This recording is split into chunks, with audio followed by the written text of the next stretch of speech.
Bueno, ahora sí empezamos con esta segunda charla del ciclo de charlas del CIEDIS, que le dimos como título Investigar desde el Sur en Ciencias Sociales y Humanidades en tiempos de pandemia, en este contexto que estamos atravesando.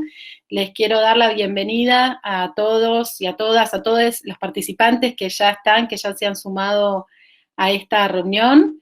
Voy a hablar lo más despacio que pueda, cualquier cosa Bernard me interrumpe.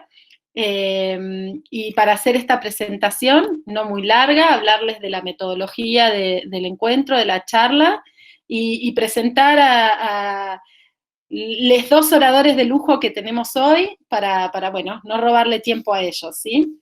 Me presento, mi nombre es Mariana Rulli, para aquellos que no me conocen, soy la directora del centro del CIEDIS, que está convocando a este ciclo de charlas, soy investigadora también del CIEDIS y de la Universidad Nacional de Río Negro, y le quiero dar la bienvenida a todos los que están participando. Algunas cuestiones de metodología les vamos a pedir, sobre todo para no congestionar la red, que en el transcurso de las presentaciones de Soledad y de Bernard mantengan su cámara y su micrófono apagado, ¿sí? Así no congestionamos.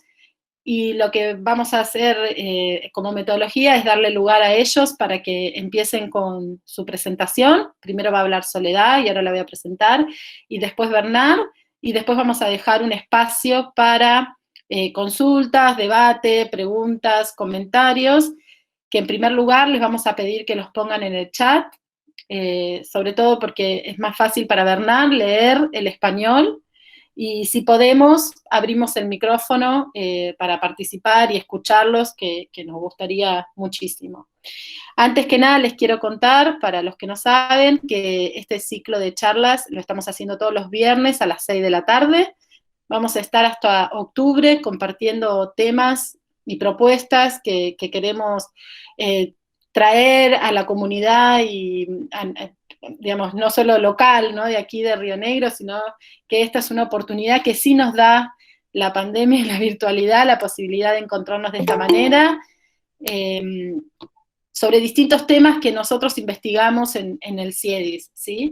Así que les cuento que esta es la segunda charla de este ciclo, y que la semana que viene, en el mismo horario, nos vamos a encontrar con la tercera charla, y que les vamos a ir enviando información sobre agendas mediáticas y sociales en pandemia, y vamos a tener como oradoras, como presentadoras de ese tema, a la magíster Sandra Polisuk y también a la magíster Cristina Cabral, ambas investigadoras también de nuestro centro. Bueno, no quiero seguir demorando con estas cuestiones, así que voy a presentar a Soledad y a Bernard, y especialmente agradecerle a Bernard, que es nuestro invitado de hoy, que está en Sergipe, si no me equivoco, ¿no?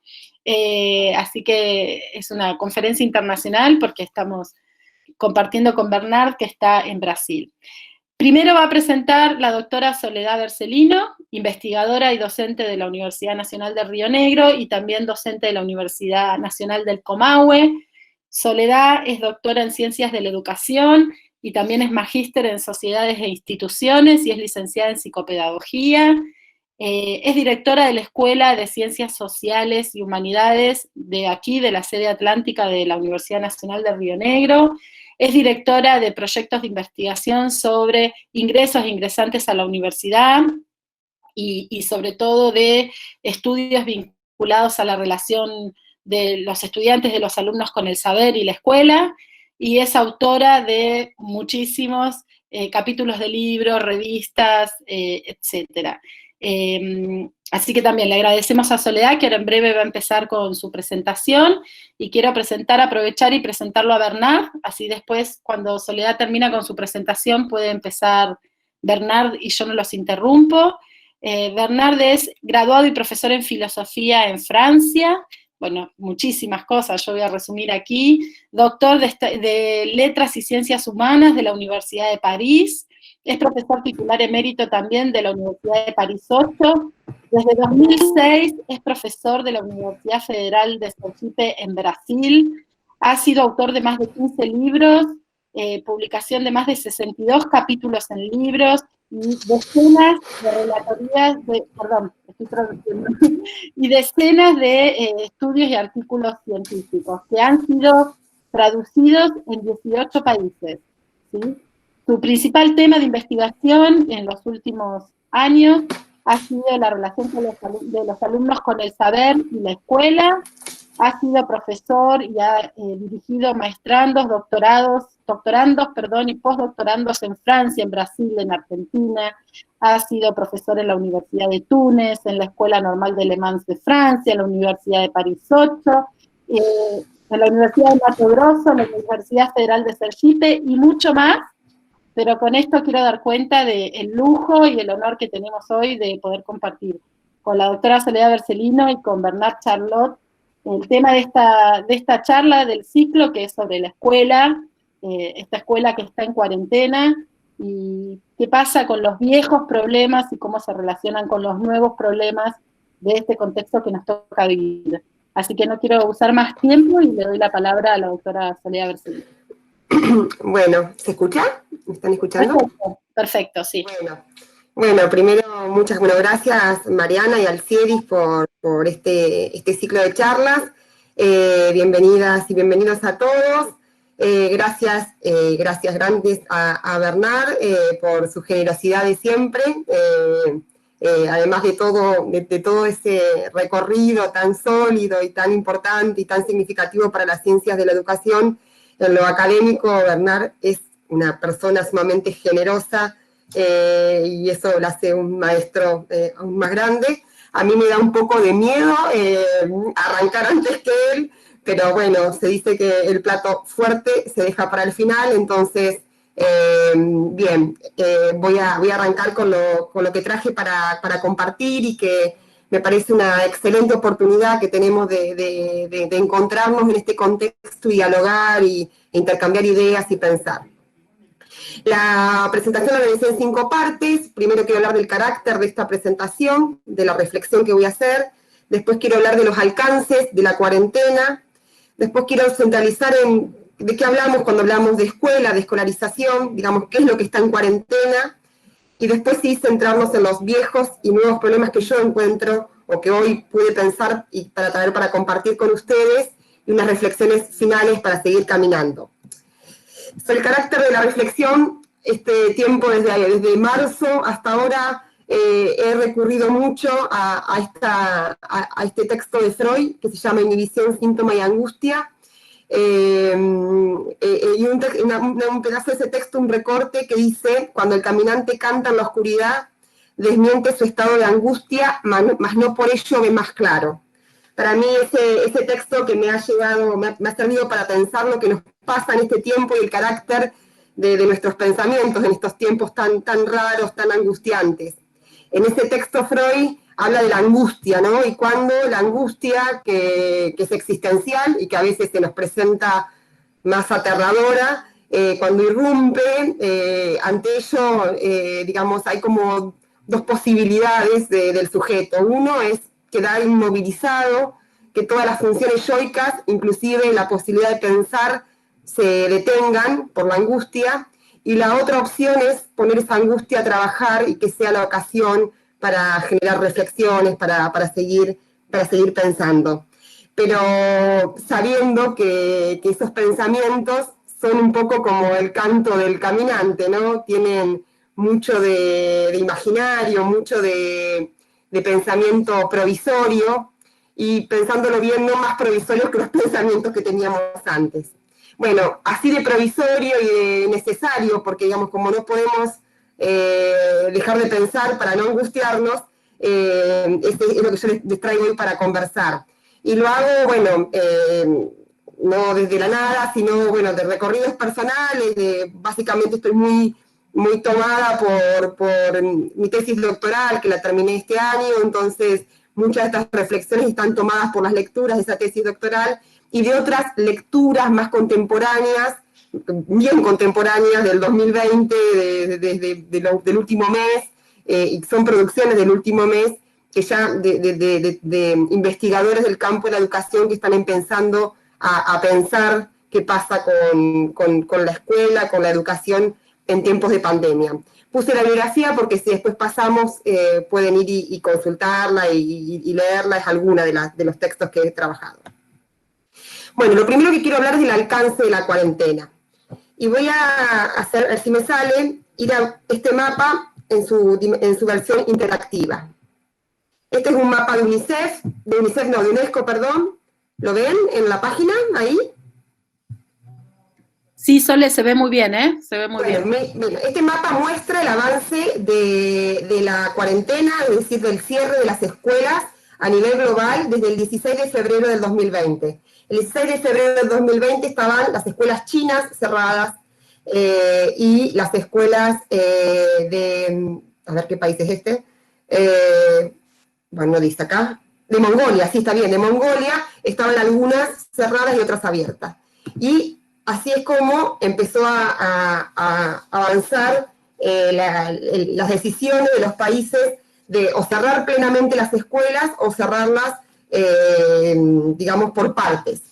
La UNESCO ya ha alertado de los costos sociales, económicos y de la exacerbación de las desigualdades educativas a partir del cierre de las escuelas.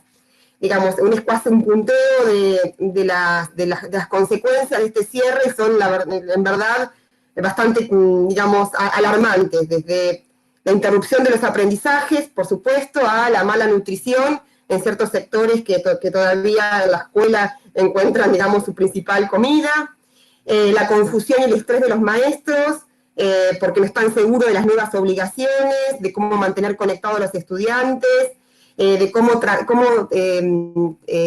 transformar la enseñanza a los nuevos entornos. UNESCO advierte que en muchos lugares han incrementado fuertemente las licencias de docentes o las denuncias de docentes, las brechas en el cuidado de los niños, en ausencia de opciones alternativas, los padres que trabajan a menudo dejan a los niños solos, cuando se cierran las escuelas, esto puede conducir a comportamientos riesgosos, advierte la UNESCO, incluida la influencia, una mayor influencia de la presión del grupo y abuso de sustancias, señala, los altos costos económicos, porque los padres tienen que faltar al trabajo, la presión involuntaria en los sistemas de atención médica, porque gran parte de enfermeras, de los trabajadores del sector médico son mujeres y como tienen los chicos en la casa tienen que dejar de ir a trabajar, el aumento de las tasas de deserción, el aislamiento social y una serie de otros puntos que reconoce como consecuencia de esta situación de cierre. Llegó a haber 1.500 millones de estudiantes fuera de las instituciones educativas por el cierre de las instituciones educativas. Hoy, al 3 de agosto, había 1.058 millones. O sea que estamos hablando de un problema de una dimensión, digamos, que nos cuesta, digamos, justamente dimensionar. Los estados han desarrollado estrategias para atender esta situación de cierre, ¿no? No hay muchos estudios todavía sobre cuáles son esas estrategias y mucho menos sobre el efecto de esas estrategias. UNESCO tiene un trabajo hecho basado en la información que brindan los propios ministerios de educación, lo cual, digamos, eso puede significar una limitación para ese estudio. Quesada, que hizo también un trabajo sobre esto, focalizando en América Latina. Básicamente en Argentina las iniciativas tuvieron que ver con, bueno, primero lo que tiene que ver con becas, prorrogar la inscripción a la inscripción de becas Progresar, ampliar el programa Progresar a estudiantes y escuelas de gestión privada, transferir recursos a instituciones de gestión privada fundamentalmente que atiendan a la primera infancia, generar reducción de información, hay todo un programa de evaluación del proceso de continuidad pedagógica, el desarrollo de plataformas educativas, como seguimos educando, el desarrollo de programas de televisión y radiales en los medios públicos, el desarrollo de capacitación para docentes, entrega de netbook y tablets, el lanzamiento del Plan Federal de Conectividad Juana Manso, que tiene que ver con netbook y con conectividad, Bueno, bibliotecas digitales, ajustes curriculares y en la evaluación. En el caso de Argentina, esta idea de suspender la acreditación sería de los aprendizajes, y alianzas con sectores no gubernamentales, como por ejemplo que empresas como Globant y Acámica donan cursos online a las plataformas Seguimos Educando, para dar cursos online. Estos ejes han sido ejes más o menos comunes en la mayoría de los países, con las particularidades, por supuesto, de cada país. En América Latina entiendo que solo Nicaragua no suspendió las clases, el resto de los países han todos suspendido las clases. Hay estudios de UNICEF, que lo realizó en el mes de abril del 2020 y que se publicó en mayo, que es un estudio realizado en sectores urbanos, con una muestra de unos 2.600 hogares. Es un estudio hecho vía telefónica, así que creo que eso también marca un poco el sesgo de los resultados.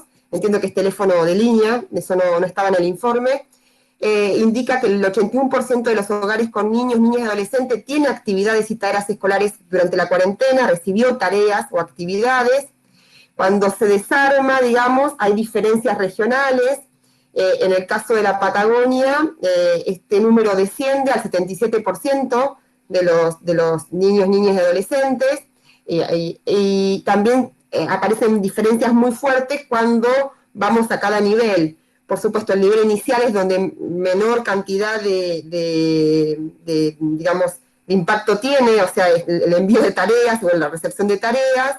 En el nivel primario es donde el 97% casi de los hogares ha recibido tareas que se condicen además con los índices de escolarización que hay en Argentina en el nivel, y en el nivel secundario un 92%. La mayor parte de las tareas que reciben son trabajos escritos. Hay datos vinculados al uso al acceso a Internet. En el caso de los adolescentes, focalizó bastante este trabajo en adolescencias. El 81% de los adolescentes tienen acceso a Internet, pero el 36%, casi 37%, no tiene ni PC, ni notebook, ni tablet, es decir, que accede a los contenidos escolares por el celular. También otro dato importante que este estudio arroja tiene que ver con cómo se distribuyen las tareas el trabajo de hacer las tareas o de acompañamiento a las tareas escolares, y el 68% de las tareas escolares están en manos de las madres, cuanto el 15% está en manos de los padres o a cargo de los padres, y un 15% a cargo de ambos.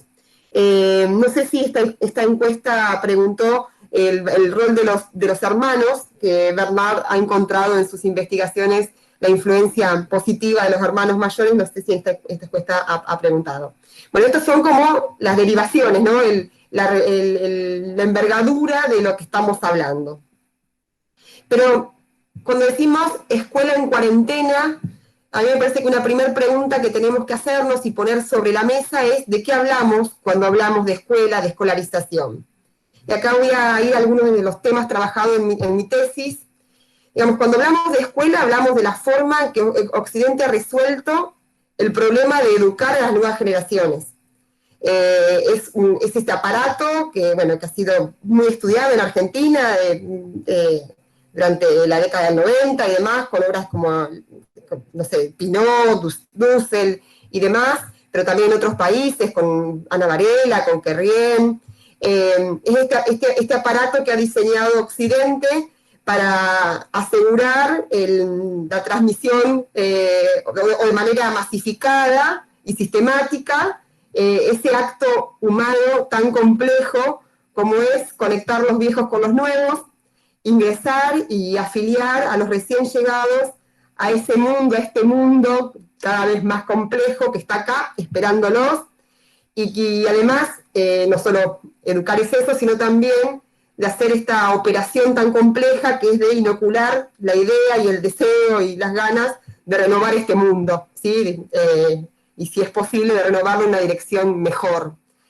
Y ese aparato que habita nuestras cabezas, que es tan obvio, natural para nosotros, supone ciertas operaciones un sistema de prácticas bastante complejo, porque son prácticas de distinta índole, muy imbrincadas entre sí, y que responde a decisiones de macropolítica y de micropolítica, ¿sí?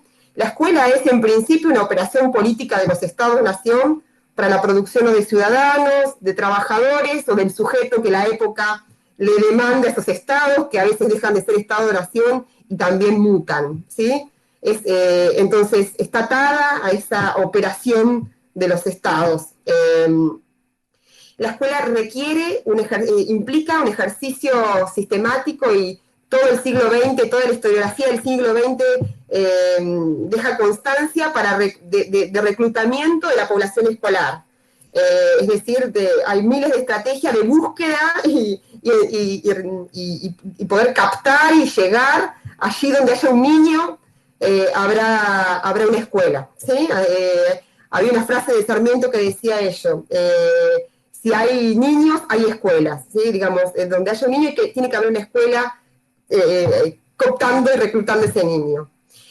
La escuela significa que por un lapso de tiempo, que en los últimos años y a nivel internacional cada vez es un lapso mayor de tiempo, hay que retirar a la infancia y a las adolescencias y encerrarlas un rato, es una estrategia de clausura, en un espacio específico diseñado para una actividad puntual, ¿sí? Entonces, implica el retiro y clausura temporaria de las infancias y las adolescencias, en un espacio específico, como le decía, que además ha desarrollado una disciplina que es la arquitectura escolar, que se ha preocupado por el diseño de ese espacio, para que ese espacio sea de aprendizaje. Implica la producción de un tiempo y un espacio que es común a varios, que son distintos, que es único y diferenciado de otros espacios y tiempos de la vida social y de la vida familiar, ¿sí? La temporalidad y la espacialidad de la escuela es distinta a todas las otras espacialidades y temporalidades. Implica además la generación de un tipo de aprendizaje muy específico, que es distinto al resto de los aprendizajes de nuestra vida, que es el aprendizaje escolar. Implica además, la escuela, la escolaridad, es la ocasión para el desarrollo de ciertas actuaciones, de ciertas performances, de ciertos gestos, de ciertos actos, de adultos y de niños y adolescentes, que están vinculados al trabajo escolar, a la civilidad escolar y a la diferencia generacional. Es decir, en la escuela se actúa de alumno, se actúa de docente, que son actuaciones, roles, si se quieren, performance que no se hacen en otro lado. En la casa no se actúa de alumno, en la casa se actúa de niño, de adolescente, de hijo, ¿sí? También se actúa de compañero, en la escuela hay la idea de compañero, de acomodarse a las normas institucionales, todo lo que tiene que ver con la civilidad escolar también supone una serie de performances que solo se encuentran allí. Y también la forma en que uno es niño y adulto en la escuela también es muy particular y diferente a la forma de ser niño y adulto en el resto de los espacios sociales.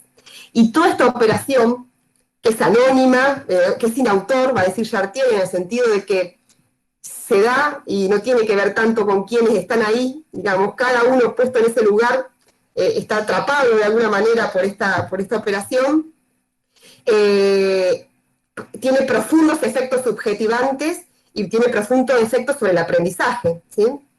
Esta es la escuela que está hoy suspendida. Todo esto está en crisis como nunca antes, o tal vez sí, habría que ir a revisar qué pasó en las guerras, qué pasó en la Primera Guerra Mundial y la Segunda Guerra Mundial, que son ocasiones tan críticas como esta, ¿no? En donde el orden de la vida se suspende por un tiempo. Y esta situación, digamos, como toda situación de crisis hace aflorar viejos problemas irresueltos y hacen aparecer nuevos problemas. ¿Qué viejos problemas hace reaparecer? Bueno, por un lado queda aún tan evidente como antes que la organización escolar, que la escuela como la conocemos, con sus horarios, con el horario establecido, con sus formas, está fuertemente imbrincada su diseño a razones políticas, higiénicas, corporativas. La escuela, por ejemplo, como nunca antes queda claro que la escuela es un gran aparato que resuelve el problema del cuidado, digamos, del problema del cuidado que tiene el capital, básicamente, ¿no? Esto es un tema muy discutido por los docentes, que se quejan de que la escuela no es una guardería, pero la escuela surge, digamos, y tiene un sentido claro de resolver el cuidado de las infancias, de los trabajadores, en una alianza entre Estado y mercado muy clara. Bueno, como nunca antes, este problema empieza a aparecer de vuelta y todos estos problemas que decía al principio que UNESCO advierte van en esa línea. Se profundizan los procesos de fragmentación educativa, de descentralización y de comercialización, ¿sí? Autores norteamericanos, autores ingleses, europeos, están advirtiendo, escribiendo, varios de los que cité al principio, sobre que esto ha sido un inmenso negocio para las empresas que venden software educativo. Esa empresa que decía al principio que firmó un convenio con el gobierno, busqué quién era porque no la conocía, es la tercera empresa más importante del país, luego de Mercado Libre, lejos de Mercado Libre, ha crecido en la bolsa en estos últimos meses, creo que un 70%, digamos, claramente es una oportunidad de negocios muy importante, y si bien Argentina tiene una tradición estatal muy fuerte y que ha resistido fuertemente a la impregnación de capitales, a la apropiación por parte del mercado del campo de la educación, esta es digamos, este fantasma se reactiva fuertemente. Y esto sabemos que la incorporación del mercado, la comercialización de la educación pone en riesgo su sentido, ¿no?, de bien público, y supone además la profundización digamos, de las desigualdades y demás. El problema del reclutamiento de la población escolar aparece de vuelta. ¿Cómo asegurar el acceso? Pregunta de la ley 1420. ¿Cómo hacemos que todos estén adentro? ¿Sí? Aparece de vuelta con nuevas preguntas, ¿no? ¿Cómo hacemos? Y las respuestas son las respuestas típicas. Desde la ley 1420, un poco más adelante, las respuestas fueron vinculadas a la transferencia de recursos a las familias, becas, bueno, ahora también aparece accesibilidad a la conectividad, en aquella época era poner una escuela cerca de la casa, materiales didácticos, implica también asegurar el acceso, reconvertir al cuerpo de especialistas encargados de la educación. El sistema educativo, entre las estrategias para implementarlo, para implantarlo, fue traer docentes de afuera, porque no teníamos docentes, nos faltaban docentes. Están en los registros de los primeros supervisores, inspectores de la Patagonia, no hay docentes. Ahora tenemos docentes, pero no saben cómo hacer con esto de la virtualidad, entonces hay que pensar en reconvertir a los docentes, digamos, el cuerpo de especialistas tiene que ser revisado, es revisado, en el sentido de esto de se les exige reconversión de información, se volvió a regular la contratación, la paritaria docente instaló temas como, por ejemplo, el tema de la desconexión, se acordó la paritaria docente nacional, hay que ver después qué derivaciones tienen las provincias, el pagar un plus por conectividad, es decir, hubo que ayornar al cuerpo de especialistas encargados de asegurar el acceso o de colaborar con el acceso a la educación, a lo escolar. La producción de información también es otra estrategia típica del acceso, desde los censos escolares iniciales. Bueno, ahora también es otra estrategia, hay una encuesta que el Ministerio ha generado para saber qué está pasando con esto. También vuelve a aparecer la pregunta típica acerca del aprendizaje, ¿sí?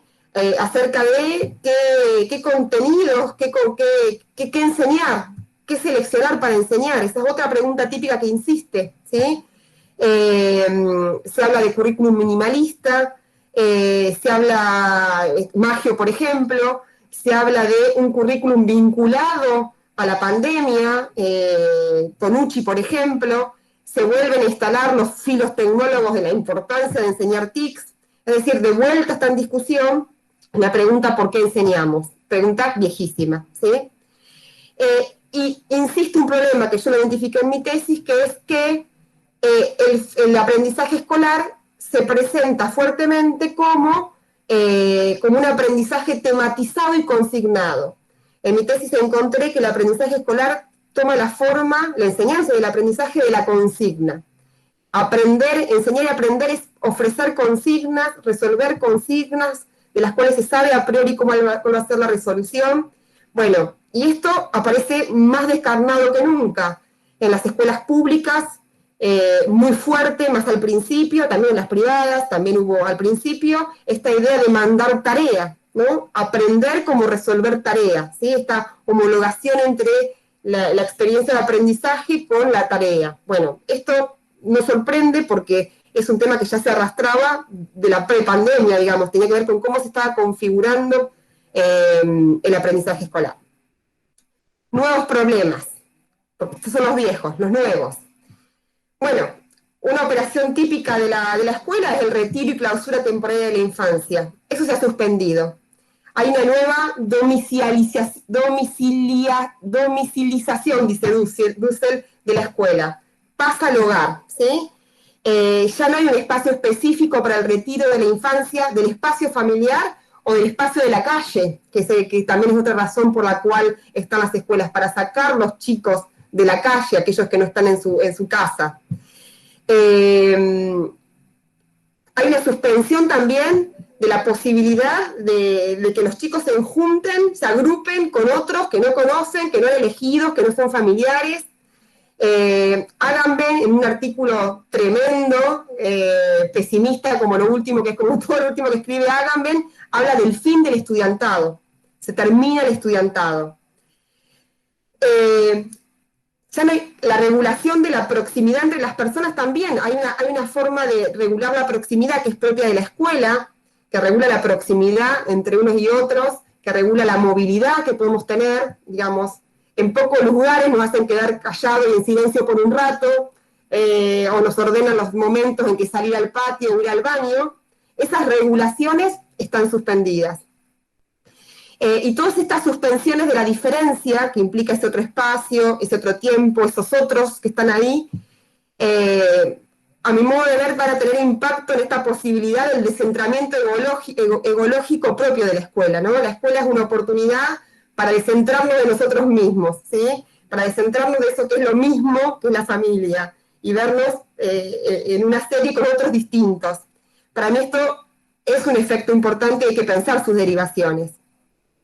Y otro elemento importante que se suspende es, la escuela supone el traslado por un tiempo de la responsabilidad parental a los docentes, ¿sí? Por un tiempo los padres, cuando dejan sus chicos en la escuela, renuncian a la responsabilidad sobre los niños y la transfieren a los padres. Esto está suspendido, ¿sí? La infancia está solo con la familia, si todo va bien. Y entonces la pregunta que a mí me surge ahí es, ¿quién salva a nuestros hijos de nosotros mismos, no? ¿Qué problemas trae la falta de diferencia? ¿Qué problemas trae lo mismo, la mismidad? ¿Sí? Que los niños tengan la posibilidad de descansar de nosotras y de nosotros, los padres y la familia, es una oportunidad de salud, ¿sí? Y esto está vedado, porque además no solo la escuela está frenada, sino en muchos lugares muchas de las actividades extrafamiliares, exogámicas de los niños. Voy cerrando, no sé cuánto tengo, decime, Mariana. Después, ahí... ¿Estás bien, Sole, unos 5 minutitos más? Perfecto. Vale. Bien. También hay dificultades para la producción de ese tiempo que solo se logra en la escuela, que es una idea de construir un tiempo único, este que tenemos ahora. Ahora todos están ahí bancándome, supongo, no sé. Esto permite que uno pueda no bancar al otro e irse a hacer otra cosa, es lo que tiene la virtualidad, pero el encuentro colectivo, y la escuela en eso es como un gran aparato que se ha preocupado mucho por diseñar la sincronización.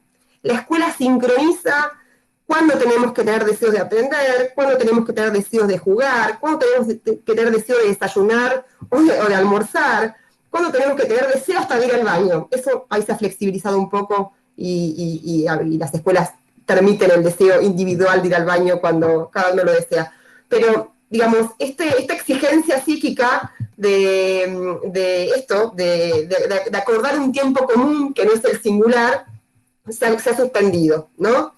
Ahora estamos, y esto genera que el ritmo, la intensidad, la cadencia en las tareas, en los empeños, en los deseos, en las ganas, sean individuales, ¿está?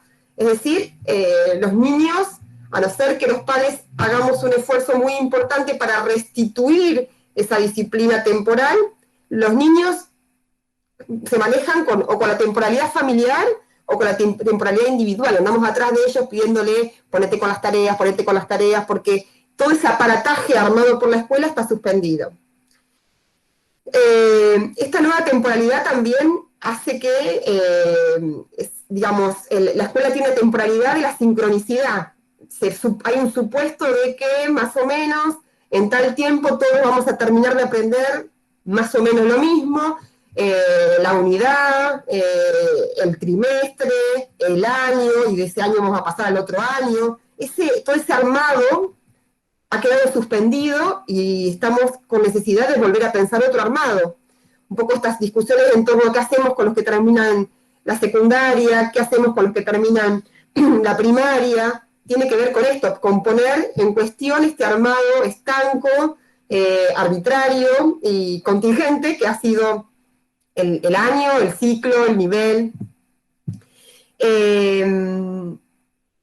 Y también aparece esta idea muy propia de las nuevas tecnologías, una ilusión, para mí muy peligrosa, que es la ilusión del todo, ¿no? Las tecnologías nos hacen pensar en la ilusión de un todo sin corte, es decir, que podemos aprender todo el tiempo, en cualquier lugar, digamos, ahí me parece que hay una reconfiguración también de lo temporal y lo espacial, que es novedosa y que tiene que ver con estas nuevas formas ubicuas, ¿no?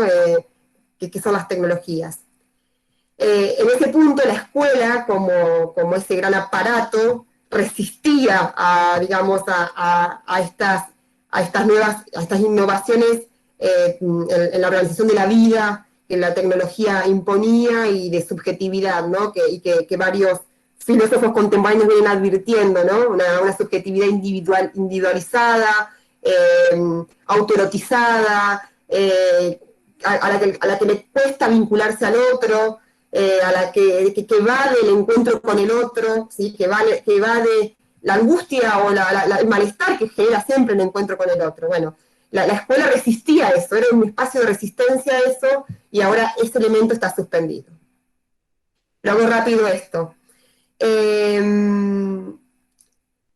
Claramente, y creo que una pregunta que hay que hacerse es qué nuevas transformaciones también produce la virtualización o la enseñanza remota sobre los saberes, en la forma en que ellos se presentan como conocimientos para ser enseñados, ¿sí?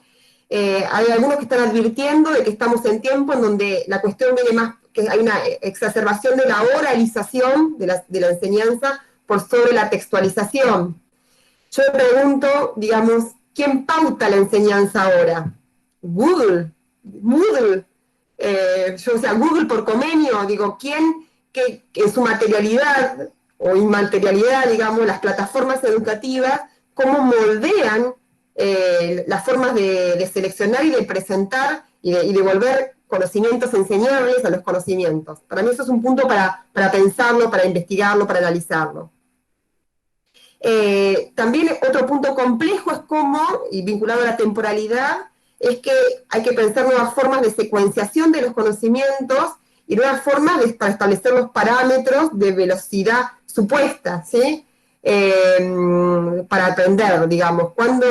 Digamos, no sabemos bien cuánto tiempo necesitan los alumnos para aprender.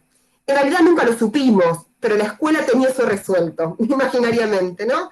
Sabíamos que había cada 2 meses entrega de boletín, que a fin de año se resolvía el pasaje al otro nivel. Había una construcción imaginaria, acordada, consensuada, acerca de los ritmos, de los tiempos, de la velocidad de los aprendizajes, con sus discusiones, con sus modificaciones, y si se modificaba año a año, si dábamos un ciclo para algunos aprendizajes, pero eso estaba resuelto. Ahora eso está explotado, ¿sí? No se sabe cuánto tiempo hay que dar para los aprendizajes, y bueno, las escuelas van probando, ¿no? Las modificaciones en los sistemas de evaluación para mí tienen que ver mucho con esto. Y finalmente, algo que se modifica fuertemente son las performances escolares, esto que le decía, las actuaciones, las formas de ser adulto, de ser docente, y las formas de ser niños, o sea, están interpeladas, ¿sí? El trabajo, la performance del trabajo escolar, digamos, ¿qué hacía un docente en el aula? Mostraba, hablaba, daba consignas, hacía preguntas. ¿Qué hacía un niño en el aula vinculado al trabajo escolar? Escuchaba, hacía el esfuerzo de estar en silencio, miraba hacia el pizarrón, escribía la consigna, leía la consigna, respondía a la consigna.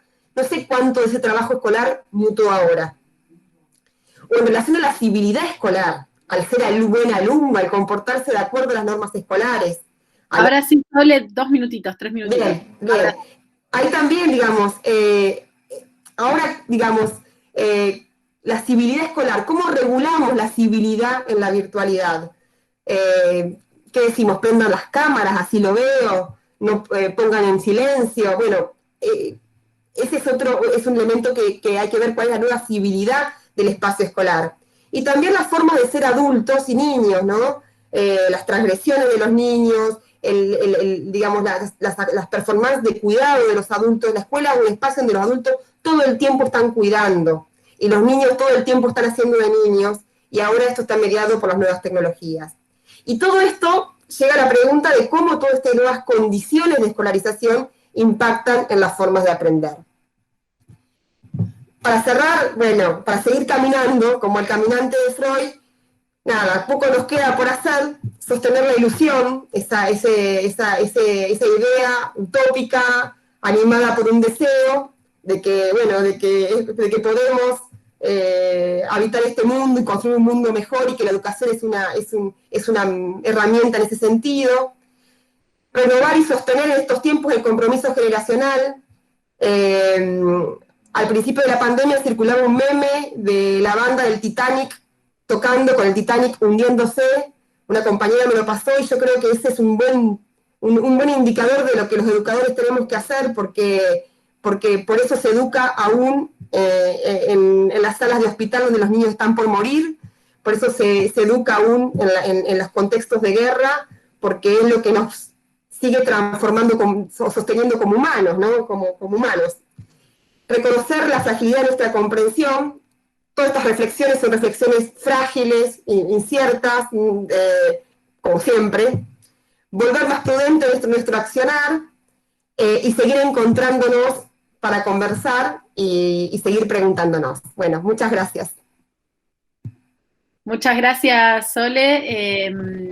Bueno, no podemos aplaudirte, pero ahora le vamos a dar lugar a Bernard y después ya lo haremos para que tengas espacio. Bernard, si nos escuchás, nosotros te vemos muy bien, así que te damos lugar a tu presentación.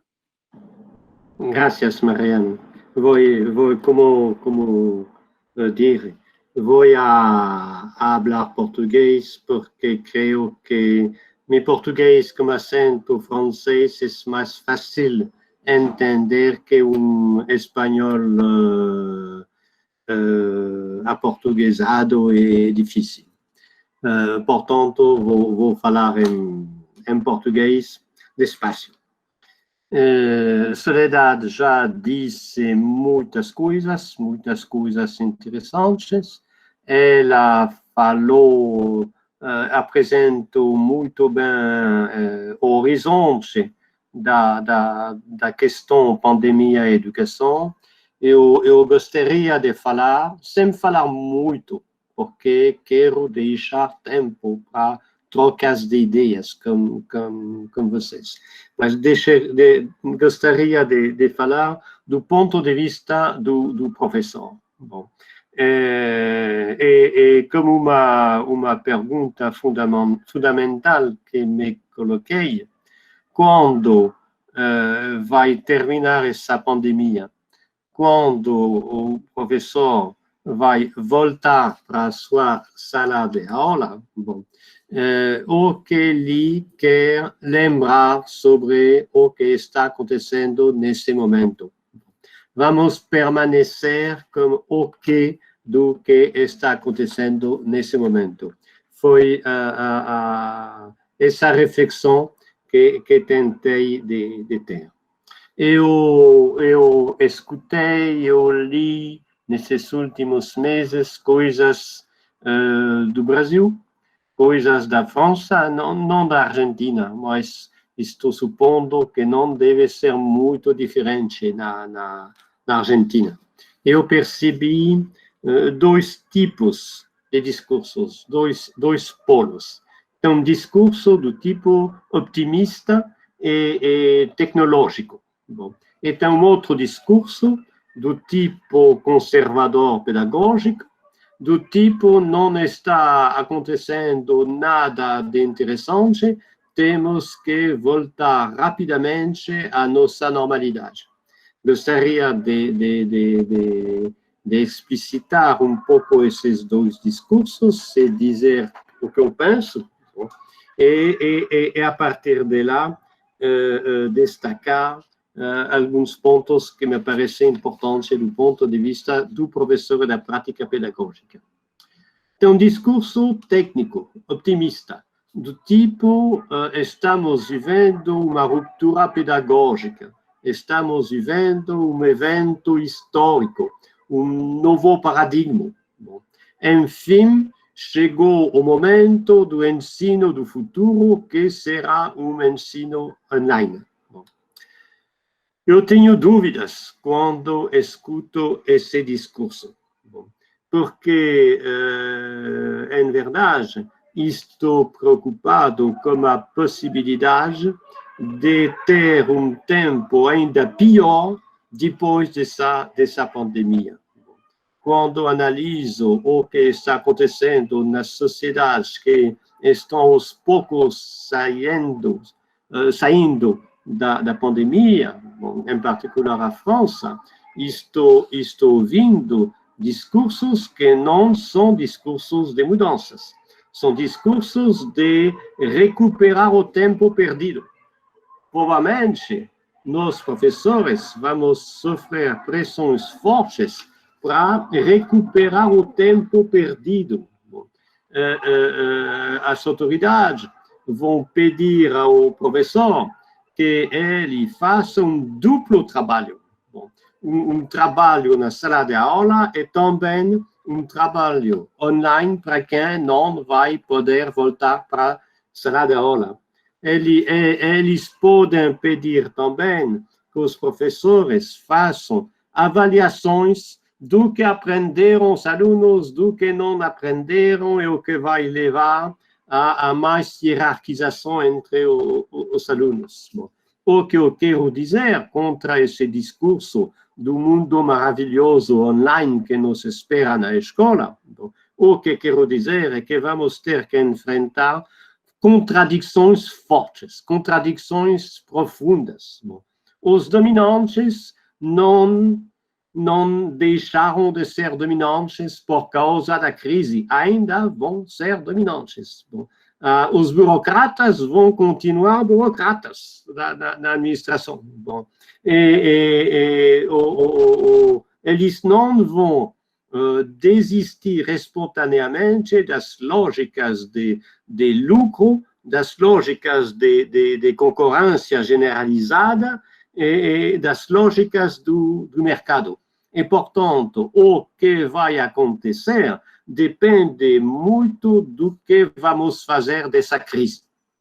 Agora, passando para o outro discurso, que eu chamaria do discurso do parênteses. Bom, o que está acontecendo é como se fosse um parênteses. Bom, estamos esperando com impaciência o final dessa pandemia para voltar a uma situação normal, para voltar à normalidade da escola. Bom, estou ouvindo também esse discurso, que é um discurso pedagogicamente conservador, e às vezes com ajuda de argumentos sociopolíticos progressistas. É complicado, né?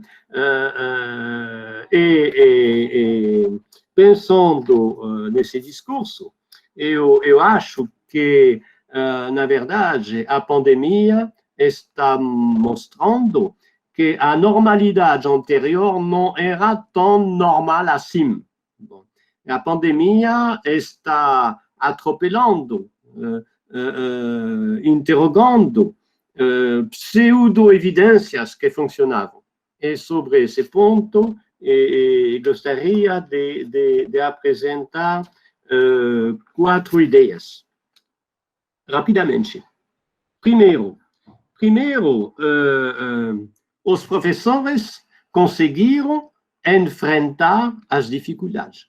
Os professores não quebraram nessa crise. Bom, e a crise mostrou que o que faz o funcionamento da instituição escolar não é a administração escolar, são as pessoas que trabalham dentro da escola.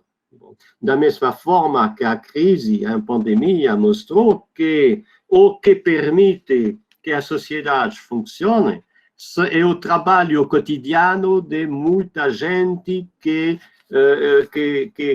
em que não se pensa e que são pouco pagos. Né? Quem cuida do mercado, quem cuida do lixo, etc., etc. Bom, na verdade, a administração escolar fez pouquíssimas coisas nessa situação de crise e de pandemia. São os professores que tiveram que enfrentar as dificuldades, bom, com criatividade e praticamente sem ajuda pública. Os professores tiveram que enfrentar as dificuldades com o seu próprio material, como o seu computador. Eles tiveram que aprender como fazer sem receber uma formação institucionalizada. Eles tiveram que dar muito do seu tempo, né? Porque quando se trabalha com o WhatsApp, né, é o WhatsApp a cada hora, né? Pode ser 12, 14 horas de disponibilidade para os alunos. Bom, e os professores tiveram que trabalhar também com alunos um pouco perdidos. Bom, essa crise mostrou a importância da autonomia dos professores e dos alunos. E, portanto, acho que uma primeira consequência é que se pode confiar na criatividade dos professores, uma criatividade regulada coletivamente, porque tem professores que não conseguiram, mas, de forma geral, acho que se deve abrir mais espaço para as respostas dos próprios professores, sem tentar definir tudo na administração e ainda mais sem tentar dizer como recuperar o tempo perdido. A segunda ideia das 4 que gostaria de salientar é que a pandemia evidenciou que a escola cumpre funções além da instrução e da educação. Bom, é uma coisa de que se fala pouco, uma função, às vezes, clandestina da escola, a função de socialização dos jovens. Bom, a escola é um espaço socialmente muito importante de socialização dos jovens, mas nós, professores, geralmente, não levamos muito em conta essa socialização que acontece fora da nossa participação consciente. A terceira ideia que gostaria de destacar é que a pandemia trouxe de volta para o centro da cena escolar a questão da desigualdade social frente à escola. Bom, essa questão é frente ao ensino remoto, à distância. Essa questão da desigualdade social, que era no centro dos debates nas décadas de 60 e de 70, passou depois a ser um pouco esquecida, bom, escondida, através de debates sobre qualidade da educação, uma qualidade da educação, mas nunca dizem quais são os critérios dessa qualidade, né? Sobre qualidade da educação, sobre novas tecnologias, sobre neuroeducação, etc., etc. Bom, hoje, entendemos que quem tem os alunos que têm dificuldades para acompanhar o ensino na escola presencial, bom, eles têm ainda mais dificuldades para participar do ensino à distância. E hoje, de novo, a questão da desigualdade social frente à escola aparece como uma questão essencial. E, mais amplamente, a questão o que fazer no ensino infantil, como no ensino maternal, bom, em que não funciona à distância, o que fazer com os alunos que sofrem deficiências, bom, são questões que voltam à discussão central.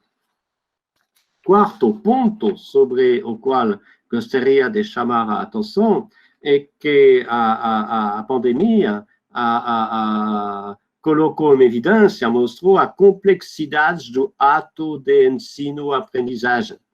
Foi uma descoberta para muitos pais, para os padres, os pais, que se o meu filho não entende na escola, não é porque o professor não sabe ensinar, é porque o meu filho tem problemas. Bom, e quando eu tento ensinar ao meu filho, eu descubro que não é tão fácil assim, não é tão fácil assim de ensinar. Que o ensino é um ato complexo que só funciona quando o aluno aceita aprender, quando ele quer aprender, e quando ele recebe uma ajuda eficaz e paciente. Bom, também, do ponto de vista pedagógico, a pandemia mostrou que temos que definir o que é mais importante no nosso ensino e o que é secundário.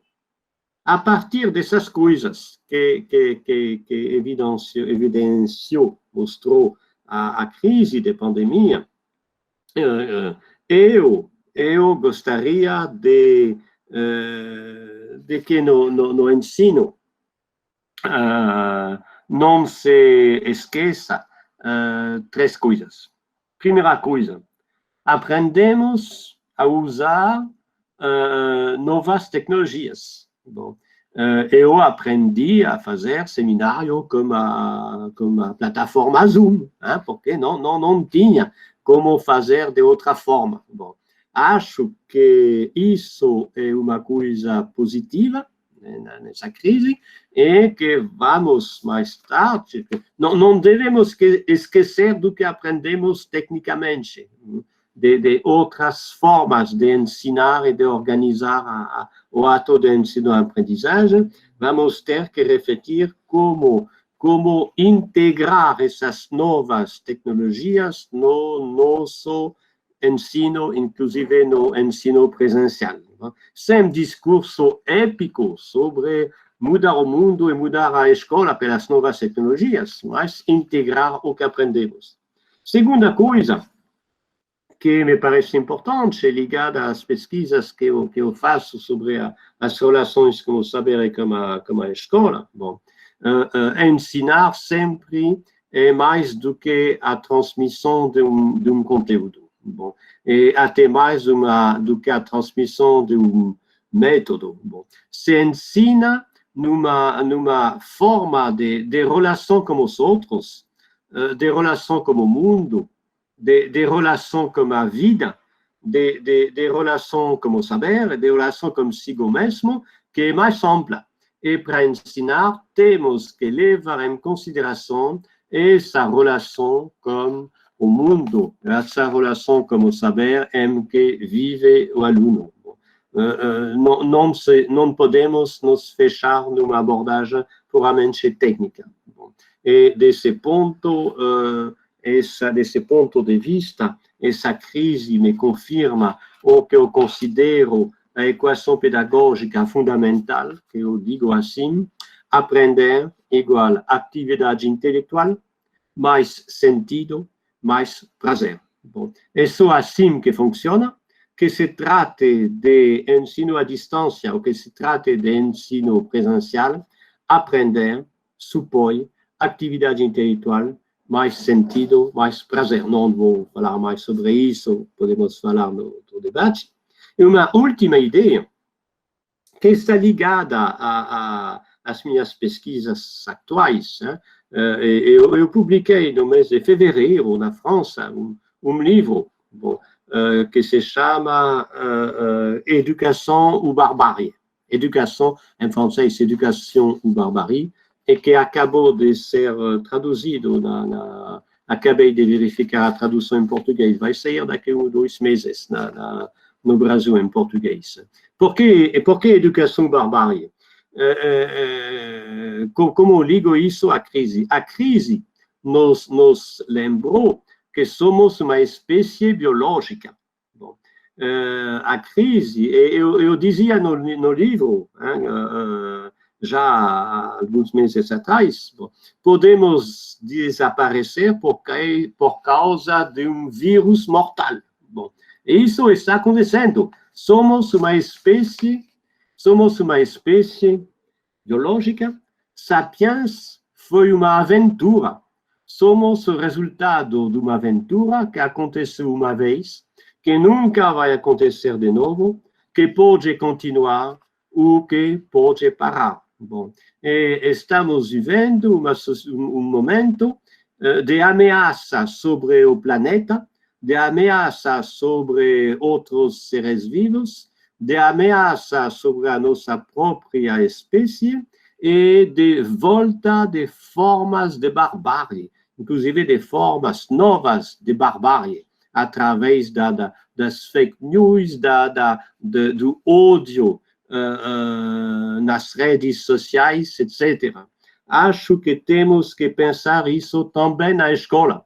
Temos que pensar isso na escola. Bom, estamos formando sujeitos que vão ter a sua vida singular. Estamos formando também membros de uma sociedade argentina, de família, etc. E estamos formando seres humanos. Bom,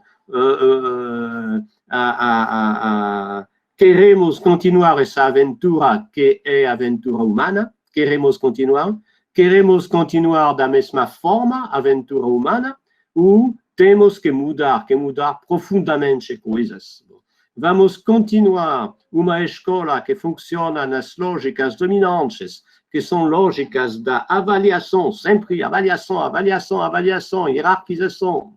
Uma escola que funciona na lógica dominante da concorrência, queremos mesmo continuar com essa escola, ou queremos contribuir para uma mudança e talvez a última possibilidade de mudança da nossa espécie humana, uma escola que seja uma escola para o mundo da solidariedade, o mundo do sentido, o mundo do respeito aos seres humanos, aos seres vivos e de preservação do nosso planeta.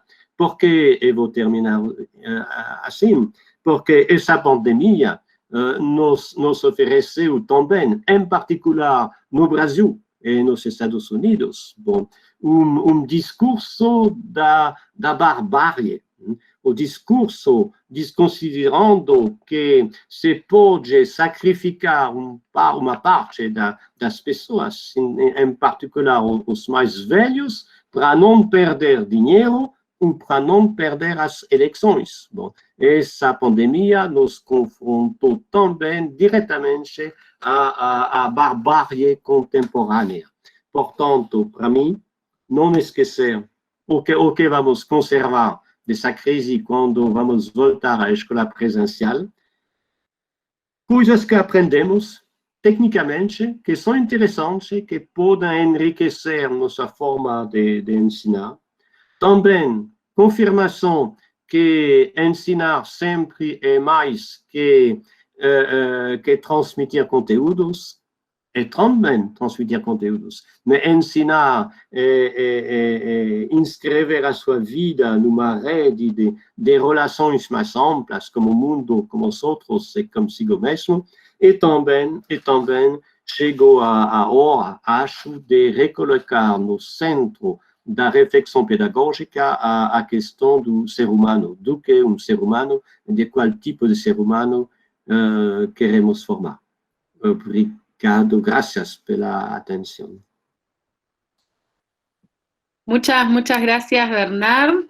Estamos muy agradecidos y otra vez queremos valorar este rato que has compartido con nosotros, y voy a abrir el espacio para las preguntas y los comentarios. Les pedimos, por favor, si los pueden ir dejando en el chat o el pedido de palabra. Tenemos unos 20 minutos, 25 minutos más de espacio para poder seguir compartiendo con Soledad y con Bernard, así que esperamos aquellos que quieran participar, pedir la palabra o pedir, hacer un comentario en el chat. Podemos hacer las dos cosas, ¿eh? Sí, a gente puede hablar y usted resumir en el chat para ayudarme a entender. Perfecto. ¿Alguien que quiera hacer comentarios o preguntas? Y Sole se va a encargar, Soledad, de resumir.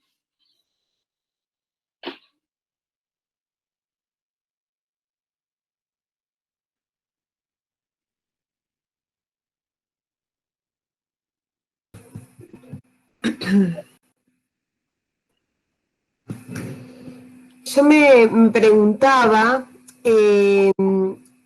digamos, ante la suspensión de la obligatoriedad de ir a la escuela, a la universidad, de asistir, frente a la suspensión de esa obligatoriedad, ¿qué convoca, no? ¿Cómo convocar,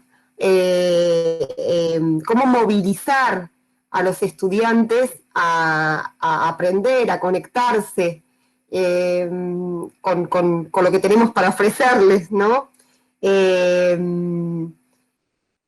Pensaba en eso, ¿no? ¿Cómo convocar? Creo que una de las digamos, no tuvimos más la población cautiva que por obligación o por rutina asistía a clase.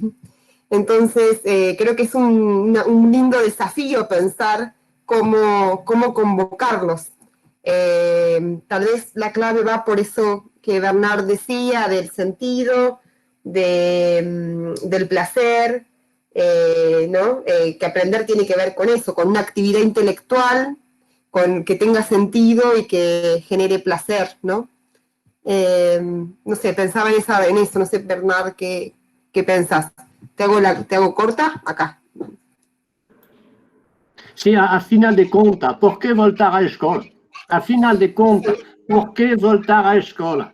Qual sentido tem essas coisas que aconteciam, bom, sem refletirmos muitas vezes, enquanto professores, por que voltar à escola? Qual sentido?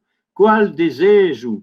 Para quê? Mas isso vale também como ensino à distância. Bom, alguns dias atrás, eu tenho, entre todos os meus filhos, tenho uma filha, uma Ira, com 13 anos. Bom, ela tem ensino à distância. Bom, entrou no seu quarto, ela estava deitada na cama como computador. Eu disse, você não estuda? Sim, uma aula online. Deitada na cama? Sim. Aula de quê? De educação física. Aula de educação física.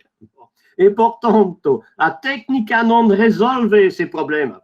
O problema do sentido, bom, e o problema do desejo de aprender, bom, não é resolvido pela neuroeducação, não é resolvido pela técnica digital, bom, que podem ajudar, mas a questão fundamental é, afinal de contas, por que os jovens vão voltar para as escolas? Por quê? Bom, o que queremos transmitir para essa nova geração sobre o fato de ser um ser humano sobre o fato de ser argentino para vocês e sobre a vida singular que eles têm, que eles vão ter enquanto criança, enquanto adolescente. Eu creio que são essas questões, as questões fundamentais, bom, e que a pandemia nos ajudou, pode ser, a entender ainda mais. Muchas gracias, Bernard. Ahí en el chat hay una pregunta que está hecha en portugués de Paula Rodríguez Marino y hay otra pregunta de Fernando Besek. Sole, a ver si vos querés resumir o si querés plantearla en portugués o la leo, si no. A ver, Fernando Besek.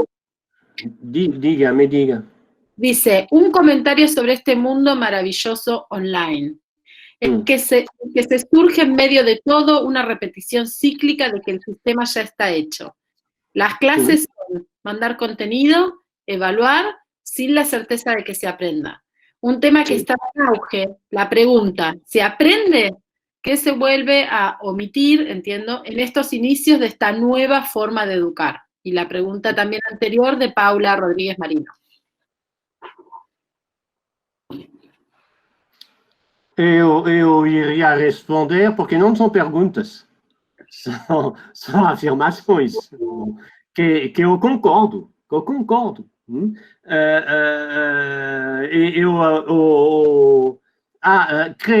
Creio que a primeira coisa que temos que fazer é resolver a questão da avaliação. Bom, a chave do sistema neste momento é a nota, a avaliação. Se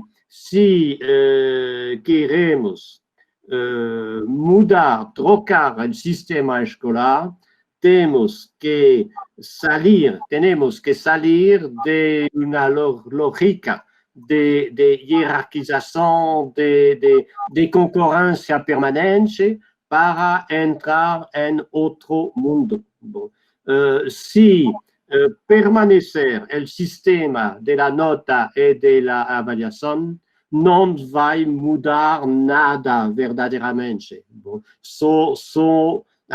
somente vão mudar coisas superficiais. Bom, o sistema está hecho, né? Online ou presencial,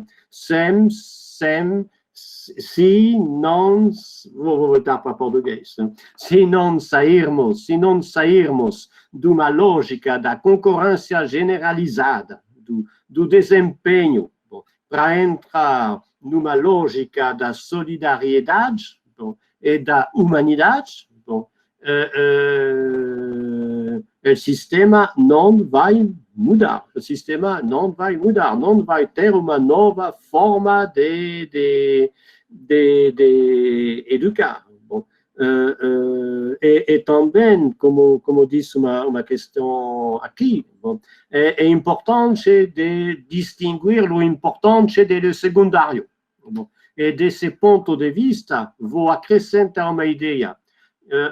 É importante de sair da ideia da utilidade do que ensinamos.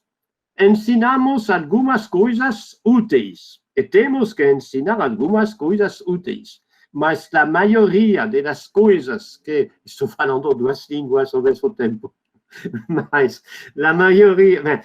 Tem que entender que nem sou brasileiro, sou francês, explicando em português coisas para pessoas que entendem o espanhol. Bom, a maioria das coisas que ensinamos não são úteis, são mais ou menos importantes. Bom, e temos que parar de pensar sempre na lógica da utilidade.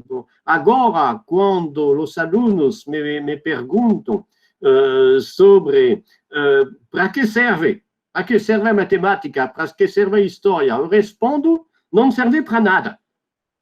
Ficam surpresos, porque eles estão esperando uma mentira pedagógica. Bom, Por que se ensina se não serve para nada? Eu pergunto, o futebol serve para quê? Não serve para nada. E dançar serve para quê? Não serve para nada. E namorar serve para quê? Serve para quê? Bom, para ter problemas. Bom, o que eu quero dizer é que Para sofrer. sim, e quando você já tem crianças. Portanto, o que eu quero mostrar para eles é que as coisas mais importantes na nossa vida não são coisas que servem. Bom, e a partir de lá temos que refletir. O que é importante quando ensinamos a história? O que é importante quando ensinamos a gramática, que não serve para nada? Bom, mas o que é importante? O que é importante quando ensinamos a matemática? Bom, o que é o sentido disso e qual forma de prazer específico pode ser produzida a partir desse ensino. Acho que são essas as questões fundamentais, bom, e que aparecem ainda mais fundamentais depois da crise. É possível eliminar as avaliações do sistema educativo? Não vai ser fácil, porque estamos vivendo numa sociedade de desigualdade, como dominantes. E para eles, a concorrência no mercado, as avaliações do sistema educativo são importantíssimas para eles, mas para nós. Faz parte de uma luta para mudar o mundo. Para mudar o mundo lá onde estamos, nas nossas escolas. Não vamos mudar tudo a partir da escola, mas podemos tentar de mudar a lógica em que vivemos nas nossas escolas. É isso que eu penso. Soledad, o que você pensa sobre tudo isso? No, me parece muy interesante y algo que quería agregar y aportar a los compañeros argentinos es que algo que yo advertí cuando lo visité en Brasil es que en Brasil y en nuestros países latinoamericanos el énfasis en la evaluación es mucho mayor que en Argentina. En Argentina no hay una cultura, se evalúa y es un problema también, pero en los países latinoamericanos, en otros países latinoamericanos, la evaluación es central. Toda la propuesta pedagógica, educativa, gira en torno a la evaluación. Se enseña para evaluar. En Argentina no tiene tanta fuerza la evaluación. Se evalúa, pero no se enseña para evaluar. En los países, digamos, Argentina ha sido muy resistente, digamos, los colectivos docentes fundamentalmente, y me parece a mí, académicos del campo de la investigación educativa han sido críticos de las tendencias internacionales de evaluación, ¿no? De esa idea de ordenar las escuelas o los currículums o la enseñanza para evaluar. Entonces, en ese punto es diferente, pero aún así creo que es una buena llave pensar qué nos queda si no evaluamos. Digamos, cómo convocamos a aprender sin el castigo de la nota. Argentina suspendió las evaluaciones en el marco de la pandemia, las evaluaciones de las materias, y esa fue una pregunta: ¿para qué ir a la escuela? ¿Para qué hacer las tareas si no se evalúa? ¿Para qué estudiar si no hay evaluación? Si igual se pasa de grado. Me parece que es un desafío para todos, para social inclusive, volver a pensar cómo sería educar sin evaluar, qué movilizaría a un estudiante, que creo que hay muchas cosas que movilizan aún sin evaluar, acreditar, quiero decir. Claro que se evalúa, como dice Emanuel, pero sin calificar. Lo que Bernard dice es de suspender las calificaciones o esa centralidad en la evaluación, digamos, que se enseñe para evaluar. Esa es un poco la idea. Creo que la pregunta es eso, que si no evaluamos, si no calificamos, para ser más preciso, si no calificamos, si no acreditamos, cómo convocamos a estudiar, que no sea por obligación, que no sea por, ¿no? Que sea por otras razones, y que además, en general, uno aprende por otras razones, no por la evaluación, ¿no? Uno aprende por otras razones. Ahí dicen, creo que sí se evalúa, en todo caso no se califica numéricamente en Argentina. Adriana dice que es fuerte lo que dice Bernard, interpela toda concepción acerca del currículum, muy bueno. Soledad, gostaria de dizer que não se trata de eliminar a avaliação do processo pedagógico, outra coisa. Se trata de eliminar a avaliação como forma de concorrência. Bom, duas coisas sobre isso. Se fala de qualidade de educação. Nunca se diz quais são as qualidades de educação. Se fala do lugar do país na classificação PISA, com 15 anos. E PISA é uma quantidade, né? Lugar, uma quantidade para falar da qualidade de educação sem falar dos critérios. E PISA avalia o quê? Avalia língua maternal, matemática e ciência.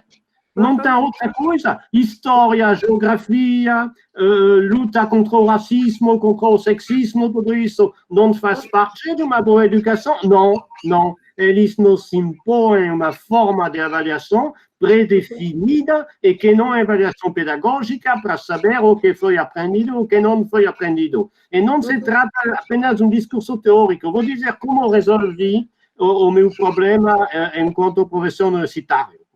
Eu faço avaliação, só que os meus estudantes conhecem as questões que eu vou colocar antes da avaliação. Bom, pelo menos 2 ou 3 semanas antes, você sabe como acontece. Se os estudantes conseguirem roubar as questões do professor antes para preparar, o que eles vão fazer? Vão estudar o que vai cair. Bom, e portanto, estou organizando o roubo.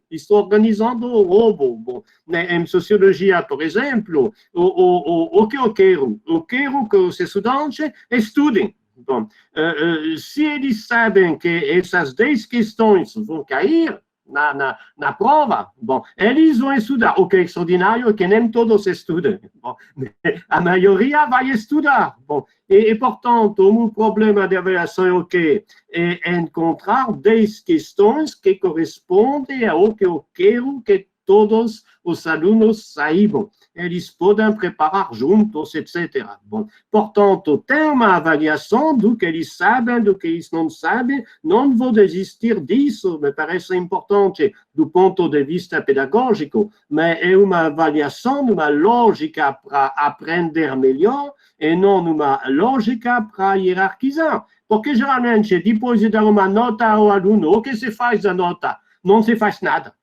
Não se usa a nota para reensinar o que eles não utilizaram. Se usa a nota para hierarquizar. Bom, não tem apenas a questão da avaliação. Eu disse, para mim, é atividade intelectual, sentido, prazer, bom, entender o que é um ser humano, entender a nossa sociedade, entender a nossa vida, tem tudo isso. Mas acho que a chave atual para tentar de mudar profundamente a lógica básica do sistema e recusar essas formas de avaliação e hierarquização dos alunos.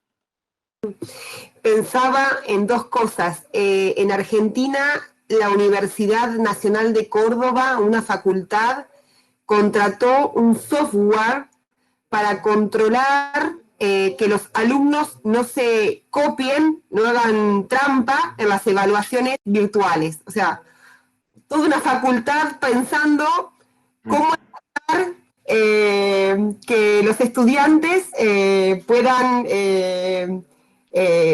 engañar a los adultos, ¿no? Y yo pienso que ser adultos o ser docentes que permitimos que se engañen, que ofrecemos, que nos ofrecemos para que nos roben los conocimientos, es una posición posibilitadora, que posibilita aprendizaje. ¿Se entiende lo que digo? Digo, esta idea de esto, de dejarse robar, de dejarse de ofrecer, digamos, de confiar, también algo de la confianza, ¿no?, en el otro. La virtualidad también fortaleció posiciones muy arcaicas en relación a la enseñanza y al aprendizaje. Digo, aparecieron posiciones muy, muy arcaicas en torno al aprendizaje y a la enseñanza. Bueno, pensaba eso. Muchas gracias. Acá, Bernard, si no lo llegás a ver, pero si no podemos recorrer algunos de los comentarios. Hay muchos comentarios muy buenos. Nos habíamos quedado en el de Tobías, ¿no? Que dice, esta pandemia planteó un nuevo desafío en repensar a la evaluación como un instrumento de apreciación. Brian Emanuel acuerda y dice, como aprendimos de Rebeca Anijovic, transparentar con los y las estudiantes los criterios de la evaluación, así como tomar en cuenta la evaluación como retroalimentación tanto para la enseñanza como para el aprendizaje. Tenemos que deconstruir la representación psíquica que tenemos de la evaluación como calificación o evaluación sumativa. Está el comentario en portugués de Rosmarie, que prefiero que lo lea Soledad o Bernard, si no está ahí volcado, porque yo no hablo portugués, ¿sí? Y si les parece, después de leer estos comentarios, les puedo dejar abierto unos minutitos a cada uno, a Soledad y a Bernard, para que si quieren aportar algo o hacer un cierre antes de terminar la charla, ¿les parece?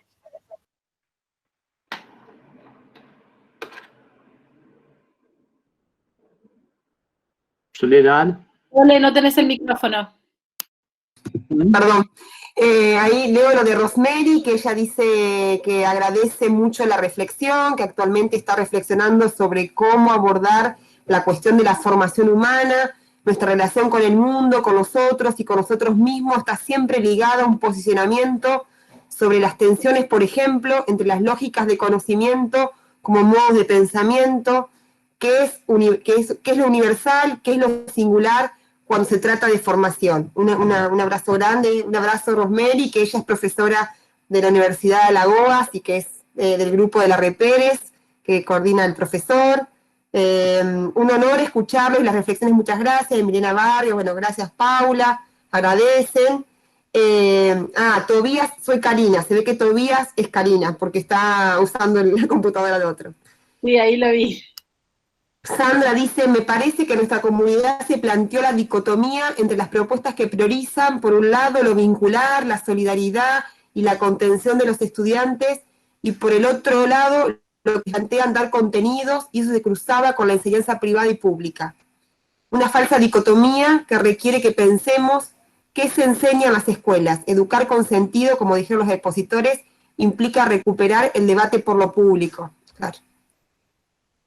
Bueno, Cáceres Isa da muy buena charla. ¿Dónde podemos volver a escucharla? Pregunta Isa.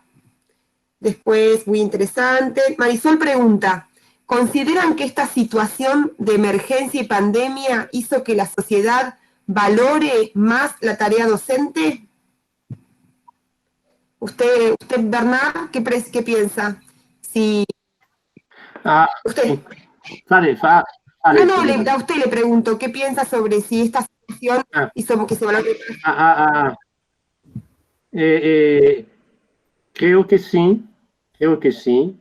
A sociedade vai valorar mais a tarefa docente, mas não vai pagar mais. Entende a diferença?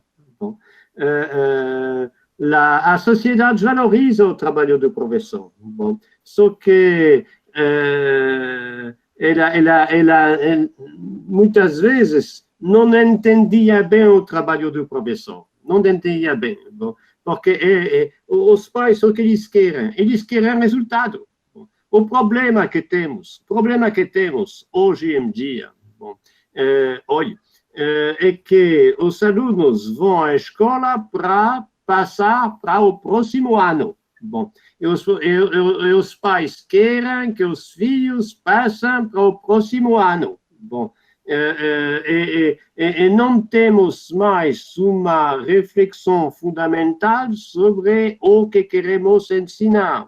Gostaria de dizer, em referência a uma das questões, que não estou sacrificando os conteúdos, longe disso, hein? Eu pesquisei a relação com o saber, bom, estou até brigando com colegas, com outros pesquisadores, bom, que querem, por exemplo, acabar com as aulas. Bom, acho que temos também que ensinar coisas, temos que transmitir coisas, inclusive conteúdos, mas temos que saber por quê. Por que ensinamos isso? Por que esse conteúdo, se não fosse no programa oficial, bom, iria ensinar isso dessa forma ou não? Por que ensino isso aos jovens? Bom, eu posso dizer que, seja na França, seja no Brasil, muitas vezes os professores não sabem responder essa questão. Eles dizem que porque é no programa oficial ou porque é no livro didático. Bom, mas por que vale a pena ensinar essas coisas aos jovens? Inclusive, ensinar esses conteúdos. O que queremos ensinar, inclusive, como conteúdos? É essa a minha pergunta. Estou indignado quando eu vejo, muitas vezes, os livros de biologia, por exemplo. Tem 15 palavras novas em cada página, mas depois de 3 ou 4 anos de ensino de biologia, os alunos ainda não entenderam o que é a vida do ponto de vista biológico. É um problema. Bom, da mesma forma, eu sempre sonhei, mas nunca ousei fazer essa coisa interessante, pedir ao professor de biologia de preparar uma prova, bom, com questões sobre o que ele considera que homem, uma mulher do século XXI não pode ignorar. E depois dar a prova de biologia para o professor de português ou de espanhol. E pedir ao professor de português ou de história, por exemplo, bom, de preparar uma prova sobre o que cidadão do século XXI não pode ignorar e dar ao professor de matemática e de biologia. Ensinamos coisas que nossos próprios colegas não sabem. Não sabem. Alors, eu sei que funciona no tempo longo e criando uma cultura não apenas... Eu sei de tudo isso. Mas ensinamos coisas, damos provas para fazer na avaliação que nossos colegas não poderiam tirar a média. O que é esse? Bom, passamos nosso tempo correndo para fazer de conta, para fingir. Bom, ensinar coisas que sabemos que nossos alunos não têm tempo para aprender. E continuamos. Bom, e, portanto, a minha pergunta é: até quando vai continuar a funcionar essa máquina louca? Tem que parar, refletir. A pandemia foi o momento onde era possível parar, refletir. Muchas gracias, Bernard. Hay una pregunta más de Brian Emanuel, que dice si estamos a tiempo. Quisiera preguntarle a Bernard si una forma de trabajar una clase interesante y acercarnos a lo que él propone de la actividad intelectual con sentido es prestar atención a los consumos culturales de los y las estudiantes y trabajar a partir de allí para generar valores, por ejemplo, de solidaridad. Ponto de partida possível. Mas não concordo com a ideia de que sempre se deve partir da vida cotidiana dos alunos. Creio que a escola é também um lugar para descobrir coisas novas, para abrir janelas para outros tempos, para outros espaços, para outras formas de viver. Mas o que é importante é que tenha sentido. Bom, ao mesmo tempo, estou criticando uma escola que ensina coisas que não têm nenhum sentido para a criança, em particular num bairro popular. Bom, e estou criticando também a tentativa de responder, fechando a criança sobre o mundo da sua vida cotidiana. Temos que fazer o trabalho de produzir sentido também, bom, a partir da análise do que está acontecendo na vida deles, mas também a partir de outros pontos de vida, a partir dos sonhos, a partir da arte, a partir de outras formas de viver em outros mundos, etc., que possam ter sentido. A questão fundamental é sentido. Bom, inclusive, neste momento, espero que o que acabamos de fazer juntos, bom, tinha sentido para vocês, bom, de uma forma de prazer. Cuidado, hein? Não estou dizendo sem esforço, não se aprende sem esforço, mas tem um prazer do esforço que existe, que se sabe no esporte, por exemplo. Espero que teve sentido, que deu uma forma de prazer e que produziu uma atividade intelectual que vai continuar toda a noite e impedir vocês de dormir. Muchas gracias, Bernard. Soledad, ¿vos querés usar unos minutos para cerrar también? No, creo que dejaría en lo que dijo Bernard, que me parece que la mejor forma de volver a pensar estos temas es pensarnos a nosotros mismos como aprendientes y aquellas cuestiones que nos movilizan y aquellas cosas que nos hacen aprender y aquellas cosas que nos desmovilizan para aprender.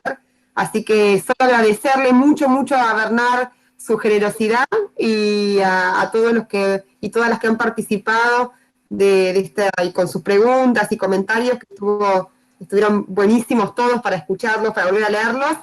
Eso nada más. Gracias y ojalá bueno, y nos encontramos en próximos encuentros, que creo que eso es importante, ¿no? Digamos, no encerrarnos, no recluirnos, y a pesar del distanciamiento y demás, generar espacios de encuentro. Eso nada más. Excelente, muchas gracias Soledad y Bernard y a todos los participantes.